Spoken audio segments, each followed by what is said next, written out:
था, इसलिए दुकान बंद। दूसरे दुकान पे बिस्किट का इतना वैरायटी देख के मेरा जीप लपलपा गया, तो मैंने पराठे के साथ चखना ऑर्डर कर लिया। मैंने अपने आप को वेजिटेरियन बताया था, इसलिए सलाद के साथ दे दिया। फिर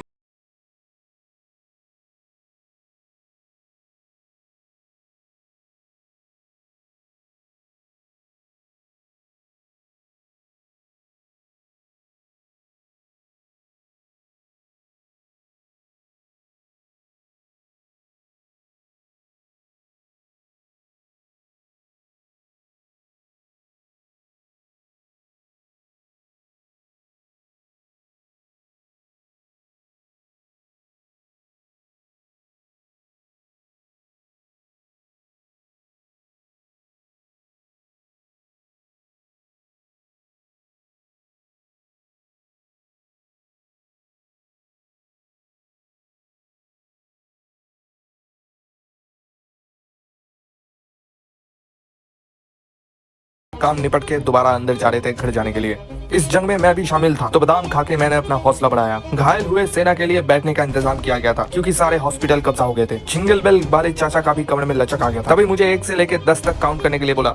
मैंने सीधा 10 दबा दिया। अफसोस तो मुझे तब हुआ जब मुझे दिखने को मिला कि आंसर रॉन्ग था। सेना के लिए बाहर रॉयल शेफ मौजूद, जो सबके लिए चखना बना रहा था। गरीबों के शहंशाह अंबानी ने जियो का पेट्रोल पंप खोल दिया था, जहाँ 399 रुपए में पूरे महीने का तेल मिल सकता है, वो भी अनलिमिटेड। मैं पहुंचा समुद्र के किनारे, जहाँ आसपास का माहौल तो बहुत ही अच्छा था। दुख तो मुझे तब हुआ जब मैंने देखा लड़कियों का झुंड बनवास में जा रहा था अपने पति को डिवोर्स देके।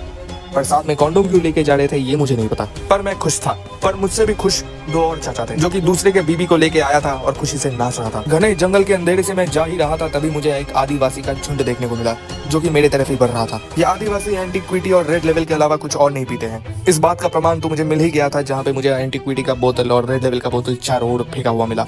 ये देख के मुझे खुद पे लालच आया कि भाई आदिवासी लोग एंटीक्विटी और रेड लेवल पीते हैं, और मैं यहाँ आइकॉनिक व्हाइट से काम चला रहा हूँ। लकड़बग्घों के लिए एक लकड़ी का ब्रिज बनाया गया था, जो कि 250 साल पुराना था। जब मुझे ये बात पता चला तो मुझे उठने का हिम्मत ही नहीं हुआ। ब्रिज से नीचे की तरफ देखते ही मुझे शैतानी पेड़ के शिखर देखने को मिले थे, जिसको अभी धरती के नीचे का पानी नहीं, धरती के ऊपर बन रहा दारू का तलाश है। पर कभी कभी ये शिखर चुल्लू से भी काम चला लेते हैं। दूर दूर तक मैं जितना भी देख पा रहा था, सारे और जंगल, पेड़ पौधे, पहाड़ और आदिवासी ही थे। इन सब के बीच मुझे एक एलियन जैसा फील हुआ अपने आप को। तभी मेरे साथी को कस्तूरी मेहंदी का एक पेड़ दिखा। वो देख के खुद को संभाल नहीं पाई और कस्तूरी मेहंदी कलेक्ट करना स्टार्ट कर दिया। रोल करके फूकना तो दूर, वो डायरेक्ट चबाने लगी। डर तो मुझे तब लगा जब मुझे पता चला कि आदिवासी के कब्रिस्तान से होकर मुझे गुजरना पड़ेगा, पर उसी के पास ही में था आदिवासियों का नहाने का पूल। घने जंगल के बीचों बीच मुझे अंजुलिका और मंजुलिका देखी फोटो शूट करते हुए। देख के मैंने बैकग्राउंड में म्यूजिक चला दिया, मेरे डोलना। खतरनाक तूफान के कारण की वजह से कुछ पेड़ गिर गए थे रास्ते में ही, पर उसका बाधा पार करके मैं समुद्र की ओर चला गया। तभी मेरा नजर पड़ा अल्लू अर्जुन नहीं, गोभी अर्जुन पे, जो अपने बीवी से सेक्सी फोटो उठा रहा था दूसरे बीवियों को पटाने के लिए। समंदर का पानी बहुत ही ठंडा था, तो मुझे उतरने का हिम्मत ही नहीं हो रहा था कि तभी मेरा नजर पड़ा गवर्नमेंट की ओर से समुद्र के पास ही में ही एक गीजर का इंपोर्ट किया गया था, जिससे पानी गर्म मिले। गर्मा गर्म पानी से नहा के एक आदमी बैठ गया गांजा फूकने। तभी मुझे पता चला ये तो रेस्क्यूअर था। ऐसी स्मोकिंग के कारण की वजह से एक चाचा को इतना नशा हो गया था कि पेड़ की डाली पकड़ के झूलते हुए वो पिक्चर उठाने लगे। फिर मेरा नजर गया मेरे दोस्त साथी के ऊपर, जो कि जीवन में इतना पाप कर बैठे थे कि वो दोनों समुद्र मंथन के लिए चले गए थे। जैसे तैसे मैंने उन दोनों को रोका था। बिच्छू को मैंने हरा के उसका बिच्छू जैसा डंक ही मैंने छीन लिया। उसमें से आवाज आ रहा था ओम बट स्वाहा, तो मैंने फेंक दिया। मेरे एक साथी ने मेरे वीडियो के ऊपर कॉपीराइट क्लेम कर दिया था, तो मैंने उससे लड़ाई करना स्टार्ट कर दिया। मैं हारने ही वाला था, तभी मैंने सोचा कि यार छोड़ो लड़ाई वड़ाई, काम पे ध्यान दो। काम पे ध्यान देने का वक्त जब भी आया तो मैंने व्लॉग स्टार्ट कर दिया, जहाँ मेरे वीडियो का मेन कैरेक्टर मेरे पीछे ही खड़ा था। पर वो अभी एंटरटेन करने के लायक नहीं था, क्योंकि वो नशे में नहीं था अभी तक। वो कुछ बोलना चाह रहा था, पर वीडियो मेरा है तो मैंने एडिट करके उसका वॉइस म्यूट कर दिया। पता नहीं भरोसे वाला क्या बोल रहा है। दारू पी के मेरा दोस्त सेट हो गया, फिर मुझे थम्स अप देके वीडियो क्लोज करने का इशारा दे दिया। पर मैंने बोला रुको भाई, मेरा बाइक खराब हो चुका था, सस्पेंशन पूरा बिगड़ चुका था। शोरूम में दिखाया तो पता चला खुदाई खत्म ही नहीं हो रहा है। कभी इधर खोद रहे हैं तो कभी उधर खोद रहा है। खोद के हालू निकल गया, पर इन लोग का खुदाई नहीं रुक रहा है। चाचा 20 साल से फ्लैट नहीं बेच पा रहे हैं, क्योंकि क्लाइंट को बोला गया था कि सामने 20 फुट का रास्ता, अभी रास्ता बन नहीं रहा क्योंकि खुदाई चालू है। खुदाई के मिट्टी पे पेड़ उग गया, अभी तक खुदाई नहीं रुका है। फ्लैट पेड़ के पीछे ही छुप गया है। फ्लैट दिखाई ही नहीं दे रहा है क्योंकि पेड़ उग गया है, पर सामने खुदाई अभी भी चालू है। रास्ता खोद के रास्ता बनाया गया था, फिर पता चला था पाइप ही नहीं बिछाया गया है। फिर खोद के ये लोग फिर पाइप बिछाने लग गए। पाइप का कलर पसंद नहीं आया तो फिर खोद के फिर पाइपें बिछाने लग गए ये लोग। रोलर का ड्राइवर रोलर छोड़ के बिहार भाग, क्योंकि यहाँ पे खुदाई ही नहीं रुक रहा है। चाचा को पता चल गया था कि रास्ता बनने से रहा, तो रास्ते के पास ही में अपना दुकान खोल दिया, क्योंकि रास्ता बनने ही नहीं वाला है। 20 साल बाद रास्ता बना, पर उसमें टाइल्स बिछा दिए गए। फिर मजदूरों को होश आया कि टाइल्स तो सरकारी टॉयलेट्स में लगाना था, तो रास्ता फिर खोद के फिर टाइल्स उठाने लगे। जहाँ बम्पर खोद के स्पीड ब्रेकर बनाया गया था। खुदाई खत्म ही नहीं हो रहा था, मजदूर थक गए, फिर नए मजदूर हायर किए गए, फिर रास्ता खोदने के खोद खोद के लोग इतना परेशान हो गए कि दीवार ही खोद डाले। इतना खुदाई देख के लोग बौखला गए, भगवान से प्रार्थना करने लगे कि आज एक बार खुदाई बंद होता हुआ देख। खुदाई के ही ईंट से चाचा ने दोबारा अपना दीवार खड़ा कर लिया। आखिर में पाइप बिछ के रास्ता तैयार हो गया। फिर याद आया पाइपें तो बिछानी नहीं, टेबल बिछाना था। पैसा हो तो क्या कुछ नहीं हो। पुष्पा भाव ने चंदन चोरी करके फायर वाला गाड़ी ही खरीदा। मैं गया था आज एग्जीबिशन में, जहाँ फूल पत्तों के आड़ में मुझे एक गांजे का पेड़ दिखा। लिखा था नॉट फॉर सेल्स। इंसान ज्यादा सैलरी लेते हैं इसलिए एक कैंडिडेट का फोटो चिपका के ही खड़ा कर दिया दुकान में। पैसा बहुत तरीके से कमाया जा सकता है। जहाँ मुझे एक गटर का चुड़ैल देखा काला जादू का सामान बेचते हुए, पर ब्राह्मण देखते ही उसने अपना मुंह छुपा लिया। एक अपकमिंग बिजनेसमैन तो तब फ्लॉप हुआ जब वो साड़ी की दुकान के सामने जाके कॉटन बेचने लगा। मैंने उसका नाम दिया डॉली कॉटन वाला। तभी मुझे एक बोर्ड दिखा जहाँ लिखा था सोच बदलो, खुद को बदलो, दुनिया बदलो। मैंने बदल लिया। सोच बदलते ही मैंने देखा इतने सारे लोग यहाँ पे जमात किस लिए हुए हैं। मैंने अपने साथी को भी पूछने का ख्याल किया, पर वो एग्जीबिशन में लड़के वॉलंटियर्स को देखने में बिजी थे। तभी मुझे एक स्टेज दिखा जहाँ दर्शक, कैमरा और सीट सब मौजूद था, पर स्टेज परफॉर्मर ही मौजूद नहीं था। बाद में पता चला कि वो नशा करके उलट गए। तभी मुझे एक शॉप में चोटी वाली चाची दिखी जो सबकी चोटी काट के 100 रुपए कलेक्ट कर रही थी। जुल्म तो बच्चों के ऊपर हो रहा। एग्जाम खत्म होने के बाद बच्चों को टोप दिया गया था कि एग्जीबिशन में ले जाएंगे, पर यहाँ पे आके फिर से उनको एग्जाम देने के लिए खड़ा कर दिया एग्जीबिशन के सामने ही। जहाँ फेल होते ही बच्चे को उसके माँ बाप ने वही कोटना स्टार्ट कर दिया। दूसरा बच्चा फेल हो गया था तो उसका ही टॉय छीन के यहाँ पे मेले पे प्रदर्शन के लिए यूज किया गया। दर्शकों के पास रखा गया था कि ये ट्रेन जब तक एक राउंड घूमेगा तो 100 रुपए लेगा, पर बच्चे का नसीब खराब, ट्रेन चालू होते ही रुक गया। यहाँ मेरा स्लीप साइकिल पूरा नहीं हो रहा था, पर मेले में जाके मुझे कीड़ों का लाइफ साइकिल देखने को मिला, जिसको देख के मैं भावनाओं में गिर गया। तब तक मेरे साथी भी डिप्रेशन में चले गए कि उसका भी स्लीप साइकिल पूरा नहीं हो रहा है। अनाथों को अनाज खिलाने का प्रदर्शन हो रहा था। फिर मेरा नजर गया कि कुछ माँ बाप अपने बच्चों को ही अनाथ की तरह फोटो उठा रहे थे अनाज के पास में। फिर मेरा नजर गया गहरे भीड़ में। मैंने सोचा कुछ तो होगा यहाँ पे देखने की। सब संग की पागल लोग खड़े होकर गोलियां देख रहे थे और यहाँ मैं घर में गोभी खा खा के मर रहा। एग्जीबिशन में आर्ट कंपटीशन हो रहा, जहाँ कुछ बच्चों ने बहुत मेहनत से फूल, तालाब और पत्तियां बनाए, पर एक टैलेंटेड लौंडे ने पल्सर का ही एडवर्टाइजमेंट छाप दिया, वो भी 5600 के EMI के साथ। ओलंपिक में जो लोग हार के वापस आते हैं उनके लिए गोल्ड मेडल बेचा जाना था, और मुझे दिखा स्त्री का मेन कैरेक्टर सरकटे का सारे बच्चों को, जहाँ सरकटे के बड़ी बेटी ने सबका बाल सेट करने का वादा किया था। एग्जीबिशन में 150 रुपए का जैकेट बेचते हुए देख के सारे लोग बौखला गए। खरीद कोई नहीं रहा था, बस सब कोई देख रहे थे। जैसे मेरे दो साथी, एक तो पता नहीं आसमान में क्या ढूंढ रही थी। भीड़ के आड़ में एक चाचा ने सारे जलेबी पेल लिए। पैसा नहीं दे पाए थे इसलिए उसको ही जलेबी बनाने के लिए खड़ा कर दिया। मेरा नजर गया एक टेररिस्ट चाचा की ओर, जो किसी के प्यार की निशानी को बलून में कैद कर। फिर मुझे उनका CV दिखा, जहाँ पे प्लेन, डायनासोर और कुत्ते सब कैप्चर देखने को मिला। मुझे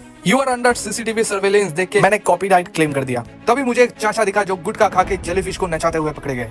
हैरान तो मैं तब हुआ जब मैंने देखा घी के आड़ में भीम बार बेचा जा रहा था, पर उससे भी शॉकिंग न्यूज था, लोग वो भी खरीद रहे थे। मुझे एक बच्चे से खबर मिला कि मेले में हार्ले डेविडसन 50 रुपए में बिका। जब मुझे पता चला कि वो टॉय था तो मैंने बच्चे का किडनैप करके किडनी बेच दिया। जलन की आग बहुत तेजी से बढ़ रहा था, जैसे मेरे हेटर्स के दिल में जल रहा है। मैंगो जूस देख के मुझे थोड़ा राहत मिला। मैंने सोचा इस ठंडी में क्यों ना कुछ ठंडा पिया जाए, पर ऊपर वाला मेरा बहुत मजे से ले रहा। उबलता हुआ मैंगो जूस देख के मैंने निराश हो गया और मैं गुमशुदा होकर घर लौट गया। मेरा कदम तो तब रुक गया जब मैंने देखा खरगोश, कुत्ते और जानवरों के आत्माओं को कैद करके ये बुढ़ा डॉल में बेच रहा था। नासा के हेलीपैड में एक बच्चा उड़ गया था सुसाइड करके, क्योंकि चौथी के इंग्लिश एग्जाम में उसने मैथ अटेंड करके आया था।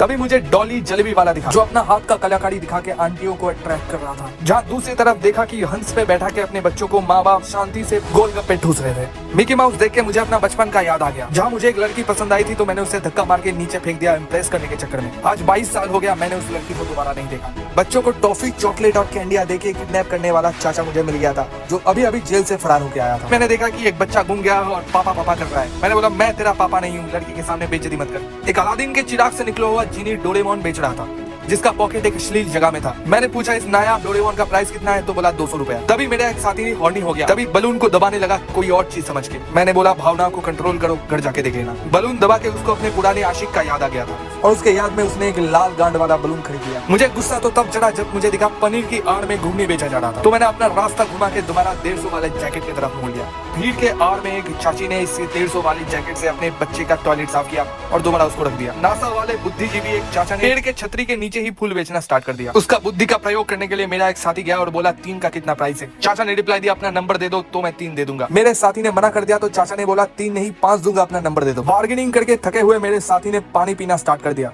पर मुंह पे कुछ और ही जा रहा था। एक आदमी भांग पीने इतना नशे में हो गया था कि वो ढोल बजाने लगा, दुनिया के सारे बाधा पार करके नाचने लगा। वो नशे में इतना भंग था कि वो भूल ही गया था इस मेले पे वो दूध बेचने आया था, पर भांग के नशे में वो अपना साइकिल वाला दूध यही छोड़ के चला गया। आखिर में मैंने जगन्नाथ जी को देखा और जय जगन्नाथ बोल के निकल गया। आज मैं पहुंचा अम्बानी के टपड़ी में, यानी कि रिलायंस स्मार्ट, जो कि हमारे घर के बगल में ही था, जहाँ मुझे देखने को मिला ब्रांडेड कच्छा, जिसे बच्चों के साथ साथ बूढ़े भी यूज कर पाते हैं। जहर का भाव बहुत बढ़ गया, इंसानों के पास जहर खरीदने के भी पैसे नहीं। अंबानी ने सस्ता जहर यानी कि फिनाइल बेचना भी स्टार्ट कर दिया। 7 अप, फैंटा मोंटा और लिम्का पुराना हो चुका था वोडाफोन और आइडिया की तरह। अंबानी के नौकरों ने कैंपा को सामने रख दिया था जो कि सस्ता था और वैसा ही काम करता, और थम्स अप को नीचे कोला की तरह रख दिया, रोनाल्डो की तरह। संतूर खोई हुई जवानी लौटा सकती है। ये ऐड देख के मेरे साथी ने जल्द से जल्द दो उठा लिया। जहाँ मुझे देखने को मिला चावल ही नहीं था क्योंकि सब अंबानी के बेटे के शादी में चला गया। फल और सब्जी सब, पर गाजर नहीं मौजूद था। लड़कियों का झुंड आके गाजर सारे ले गए, मुझे नहीं पता क्यों। चॉकलेट का सेशन देख के मेरे साथी बौखला गए, जियो कस्टमर की तरह पीछे पीछे जाने लगे। पान मसाला का ऐड देने के लिए बोमकेश खुद आ गया। जहाँ अंबानी के प्रश्न में आके जबरदस्ती उसने रेटिंग दिया 0 का। फिर भी अंबानी के पास इतना ज्यादा पैसा था कि उसके बीबी को भी रेटिंग देने लगी और बीबी ने दिया लाइक। सिंड्रेला को दिया हुआ जहरीला सेब यहाँ पे बिक रहा था 299 रुपए के भाव में, पर मालिक था अंबानी, इसीलिए होश में लाने वाले सेब का प्राइस था 329 रुपए। इन सब चीज में से मैंने सिर्फ एक ही चीज उठाया जिसका नाम चीज था। अंबानी का इतना पैसा देख के हमारा इंडियन जॉनी सिंह यानी कि रणवीर सिंह पागल हो गया। तो कभी सुपरमैन तो कभी बैटमैन का पोस्ट देके